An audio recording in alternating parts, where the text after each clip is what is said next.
সন্দেশখালী কাণ্ডে শেখ শাহজাহানকে পাকড়াও করতে রাজ্য পুলিশ আদৌ তৎপর ছিল কিনা তা নিয়ে বারংবার প্রশ্ন উঠেছিল।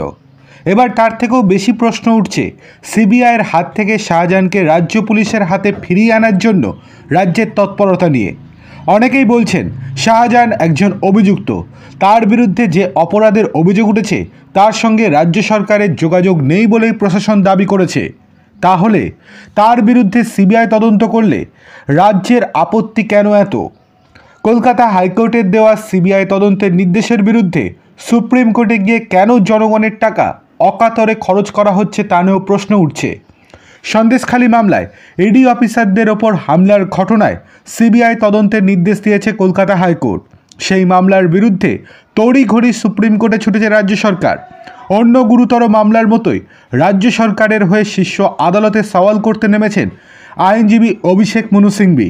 আইনজীবী শিবিরের খবর, দেশের প্রথম সারির আইনজীবী হিসেবে পরিচিত এই কংগ্রেস সাংসদের একদিনের পারিশ্রমিক কয়েক লক্ষ টাকা। সেই হিসেবে জনগণের টাকা খরচ করে শাহজাহানকে সিআইডি হেফাজতে ফিরিয়ে আনার চেষ্টা করছে রাজ্য। আইনজীবী সুদীপ্ত দাশগুপ্তের বক্তব্য, শাহজাহান জনপ্রতিনিধি হলেও তার বিরুদ্ধে ওঠা অভিযোগের সঙ্গে কোনো সরকারি কাজের সম্পর্ক নেই, বরং সরকারি অফিসারদের মারধরের অভিযোগ উঠেছে। সরকার স্বচ্ছ হলে বলতো যে সিবিআই তদন্ত করুক বা সিআইডি তদন্ত করুক, তাতে কোনো আপত্তি নেই, কিন্তু যেভাবে জনগণের টাকা খরচ করে সিআইডির হাতে তদন্ত ফেরানোর চেষ্টা চলছে তাতে স্পষ্ট যে সিআইডি নিরপেক্ষ তদন্ত করবে না। রাজ্য প্রশাসন সূত্রের পাল্টা বক্তব্য, যেভাবে সিবিআইকে তদন্তের নির্দেশ দেওয়া হয়েছে তাতে সিআইডির ভূমিকাকে খাটো করা হয়েছে। আইন শৃঙ্খলা রাজ্যের এখতিয়ারভুক্ত বিষয়, তাই যুক্তরাষ্ট্রীয় কাঠামো মেনেই সিআইডির হাতে তদন্ত থাকা উচিত। সন্দেশখালীর ঘটনায় মূল অভিযুক্ত শাহজাহানের জন্য রাজ্য প্রশাসন কেন সুপ্রিম কোর্টে দরবার করতে গিয়েছিল সেই বিষয়ে প্রশ্নে সরব হয়েছেন বিরোধীরা। সিপিএমের কেন্দ্রীয় কমিটির সদস্য সুজন বাবুর বক্তব্য, প্রথমে পুলিশ এবং তৃণমূল দাবি করেছিল আদালত হাত পা বেঁধে রেখেছে বলে শাহজাহানকে ধরা যাচ্ছে না।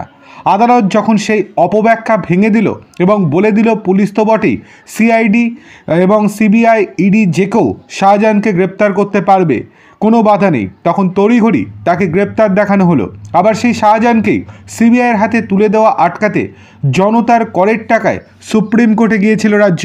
এর থেকে বোঝা যায় মুখে যাই বলুক তৃণমূল, আসলে শাহজাহানকে আড়াল করতে চায়। সন্দেশখালীর ভাগ কালীঘাট ক্যামাক স্ট্রিটে কতটা আসত সেই সব ধরা পড়ে যাওয়া আটকাতেই পুলিশ প্রশাসন কাজ করছে। যদিও সুপ্রিম কোর্টে লাভ হয়নি, মানুষের আদালতও হবে না। বিজেপির রাজ্য সভাপতি সুকান্ত বাবু বলেন, এর থেকে আতাত পরিষ্কার, বোঝাই যাচ্ছে কালীঘাটের বন্দ্যোপাধ্যায় পরিবারের সঙ্গে শাহজাহানের গোপন আতাত রয়েছে।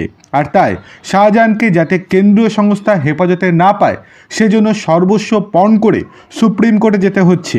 একটাই লক্ষ্য, বন্দ্যোপাধ্যায় পরিবারকে বাঁচাতে যেন তেন প্রকারণে শাহজাহানকে কেন্দ্রীয় তদন্ত সংস্থার হাতে দেওয়া যাবে না। রাজ্য বিজেপির মুখপাত্র শ্রমিক বাবু বলেন, শাহজাহানই তৃণমূলই শাহজাহান, তাই শাহজাহান ধরা পড়লে শুধু তৃণমূলের গোপন কথা নয়, পশ্চিমবঙ্গের অভ্যন্তরীণ নিরাপত্তার আপোষ হওয়া বিভিন্ন তথ্য সামনে চলে আসবে। তাই শাহজাহানকে আড়াল করতে মরিয়া তৃণমূল নেতা কুণাল ঘোষ আবার বলেন, পুলিশ প্রশাসন হয়তো ভেবেছে তদন্তের জন্য তারাই যথেষ্ট, তাই তদন্তের স্বার্থে পদক্ষেপ করেছে, এই নিয়ে কিছু বলার নেই।